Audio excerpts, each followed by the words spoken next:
Hello students, welcome to my YouTube channel. आज हम class 9th NCERT science chapter 11 कार्य तथा ऊर्जा, इस चैप्टर में कार्य के बारे में जानेंगे कि कार्य क्या होता है, कार्य का मात्रक क्या है, कब कार्य होगा कब कार्य नहीं होगा, इसके बारे में आज हम डिटेल जानेंगे। तो सबसे पहले तो आप ये जानें कि जैसे हमारे दैनिक जीवन में हम इधर उधर बहुत सी चीज़ों को देखते हैं। जैसे आप ये देख रहे होंगे कि इस फिगर में जो है ये धान की रुपाई हो रही है। इसमें आप देख रहे हैं कि मजदूर जो है ये मिट्टी ढो करके एक जगह से दूसरे जगह ले जा रहे हैं। ये मजदूर काम करने के लिए जा रहे हैं। ये ईंट पत्थर को जो है माने ईंट को जो है एक स्थान से दूसरे स्थान पर ले जा रहे हैं। तो इसमें क्या है, ये कार्य हो रहा है कि नहीं हो रहा है। ये बैलगाड़ी से जो है ये सामान को लाद करके एक जगह से दूसरे जगह ये लेके जा रहे हैं। तो यानी ये बैलगाड़ी का जो मूवमेंट हो रहा है इसमें कार्य हो रहा है कि नहीं हो रहा है। इसी तरह से ये घोड़ा जो है इस हर्डल को जंप कर रहा है, तो यहाँ पर भी कार्य हो रहा है या नहीं हो रहा है। तो इस तरह से आप कब कहेंगे कि कार्य हो रहा है और कब कहेंगे कि कार्य नहीं हो रहा है। तो कार्य है क्या। जब किसी वस्तु पर बल लगाया जाता है तो यदि वस्तु बल की दिशा में विस्थापित होती है तो कार्य होता है, और यदि वस्तु बल की दिशा में विस्थापित नहीं होती है, उसका विस्थापन उसके विपरीत होता है, तभी कार्य होता है। लेकिन यदि बल लगाने पर वस्तु अपने स्थान से परिवर्तित न हो, यानी उसका स्थान रूपांतरण या परिवर्तन न हो, तो उस स्थिति में हम ये कहेंगे कि कोई कार्य नहीं किया गया। तो वैज्ञानिक भाषा में हम क्या कार्य को कैसे परिभाषित करेंगे, तो किसी भी कार्य को करने के लिए ऊर्जा की आवश्यकता होती है। इसलिए मात्रात्मक रूप से बल तथा बल की दिशा में हुए विस्थापन के गुणनफल के बराबर होता है। यानी जो ऊर्जा या कार्य है यह बल तथा बल की दिशा में हुए विस्थापन के गुणनफल के बराबर होता है। कार्य बराबर होता है बल गुणे बल की दिशा में विस्थापन, बल की दिशा में विस्थापन। तो कार्य का मात्रक जूल होता है, कार्य का मात्रक जूल होता है। कार्य एक अदिश राशि है। अदिश राशि से तात्पर्य है कि कार्य को निरूपित करने के लिए हमें दिशा की आवश्यकता नहीं होती है, सिर्फ परिमाण की आवश्यकता होती है, इसलिए कार्य एक अदिश राशि है। अब आइए देखते हैं कि जो है हम अपने आसपास बहुत सी गतिविधियों को करते हैं, देखते हैं, तो कब कार्य होता है और कब कार्य नहीं होता है। तो ये देखें, जैसे ये कुछ गतिविधियां हैं और ये किया गया कार्य है। जैसे हम सिनेमा देख रहे हैं, तो सिनेमा देख रहे हैं तो कार्य कर रहे हैं कि नहीं कर रहे हैं। हम एक जगह रुके हुए हैं, इसलिए हम कार्य नहीं कर रहे हैं। कक्षा में पढ़ाई करना, मेहनत तो बहुत होती है, लेकिन कक्षा में पढ़ाई करना, आप बैठ करके पढ़ाई का काम कर रहे हैं, मेंटली कर रहे हैं, तो इसका मतलब कार्य नहीं हो रहा है। आप कुछ विचार बना रहे हैं, तब भी कार्य नहीं हो रहा है। किसी विशालकाय चट्टान को धक्का देना, जैसे दीवार को आप धक्का दे रहे हैं, तो आप तो बल लगा रहे हैं, लेकिन वह दीवार जो है अपनी जगह से विस्थापित नहीं हो रही है, यानी बल लगाने पर विस्थापन नहीं हुआ, तो यानी कार्य नहीं होगा। परीक्षा के लिए बहुत अधिक मेहनत करना, परीक्षा के लिए हम बहुत अधिक मेहनत करते हैं, पढ़ाई करते हैं, तो इस दौरान जो है हम कार्य करते हैं कि नहीं, कोई कार्य नहीं होता है। अपने दोस्तों के साथ किसी जटिल प्रश्न को विचार विमर्श करना, यह भी कार्य नहीं। किसी कॉन्फ्रेंस में प्रतिभाग करना, यह भी कार्य नहीं। सिर पर बोझ लेकर एक जगह खड़ा रहना, यह भी कार्य नहीं।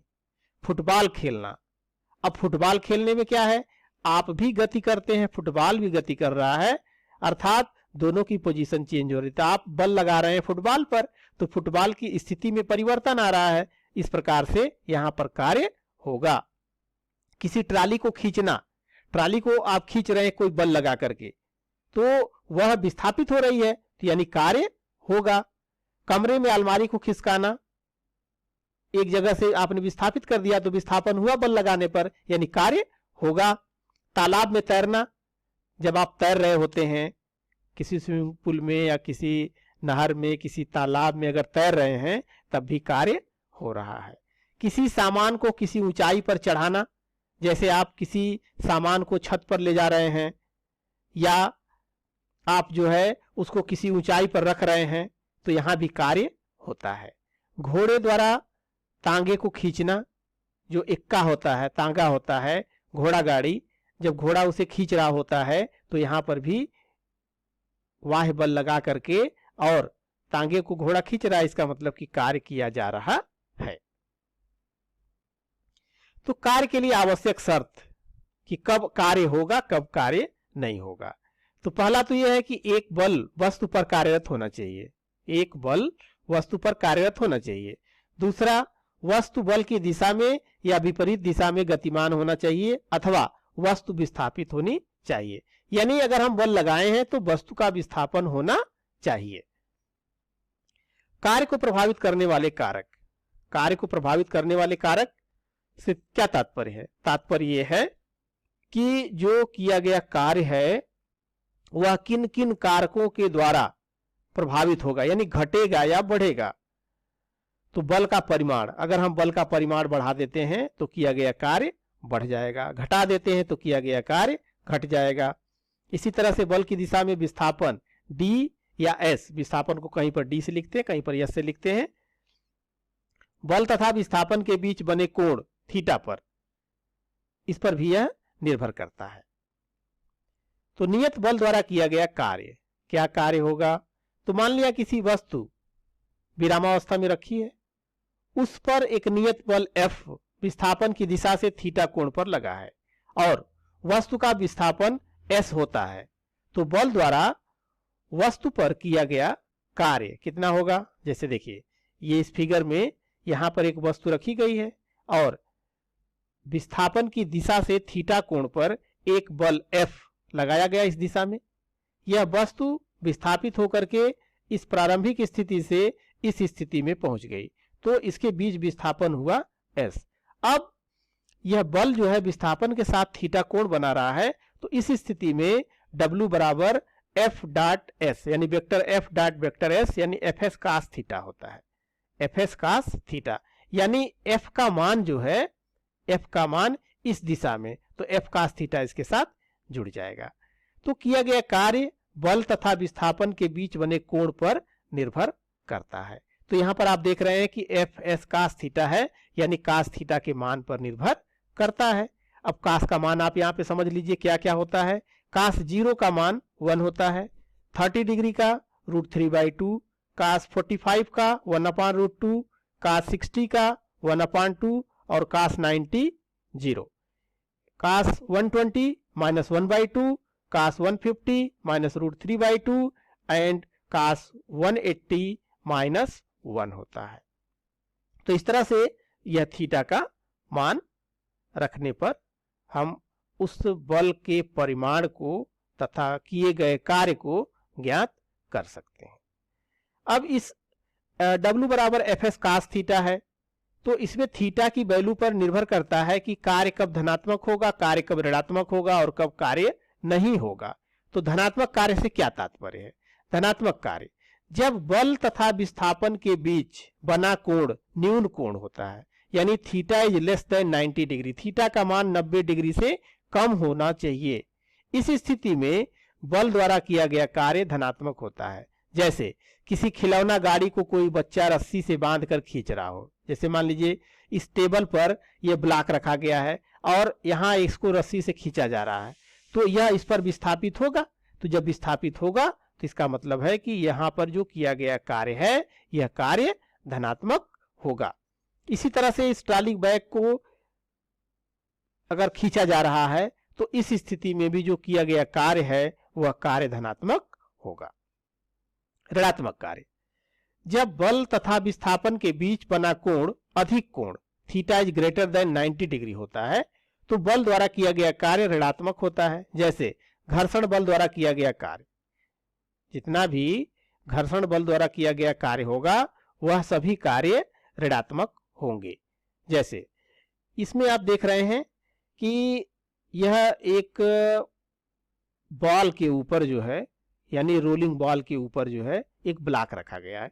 इस ब्लॉक पर जो बाह्य बल है यह राइट डायरेक्शन में लग रहा है, जो कि गति की दिशा है। लेकिन इस सरफेस यानी जो ये गोलाकार वस्तु देख रहे हैं, इसके और इस वस्तु के बीच का जो तल है, इस तल पर यह घर्षण बल लगेगा। यह घर्षण बल इस गति का विरोध करता है, इसलिए बाह्य बल के विपरीत लगता है संपर्क तल पर। अब इस घर्षण बल द्वारा किया गया कार्य, तो घर्षण बल की दिशा हो गई इधर लेफ्ट साइड और वस्तु विस्थापित हो रहा है राइट साइड। तो अगर हम कोण देखें तो उस स्थिति में कोण बनेगा 180 डिग्री। तो W बराबर FS cos 180 और cos 180 का मान होता है -1 यानी बराबर -FS। तो जो कार्य होगा वह किया गया कार्य ऋणात्मक होगा। शून्य कार्य, अब देखिए ऐसा भी होता है कि हम मेहनत बहुत कर रहे हैं लेकिन कार्य शून्य है। कैसे? जब बल तथा विस्थापन के बीच कोण समकोण होता है यानी 90 डिग्री होता है, तो बल द्वारा किया गया कार्य शून्य होता है, अर्थात कोई कार्य नहीं किया जाता है। जैसे इस कुली को देख रहे हैं, इतने बोझ लादे हुए हैं और वैज्ञानिक रूप से अगर यह क्षैतिज प्लेटफार्म पर चल रहा है तो इसके द्वारा किया गया कार्य शून्य है। क्यों शून्य है? इसका विस्थापन क्षैतिज होगा और जो गुरुत्व बल के विरुद्ध जा रहा है ना, तो गुरुत्व बल नीचे की तरफ लगेगा। तो बल और विस्थापन के बीच बना कोण जो है 90 डिग्री होगा, अर्थात इसके द्वारा किया गया कार्य शून्य होगा।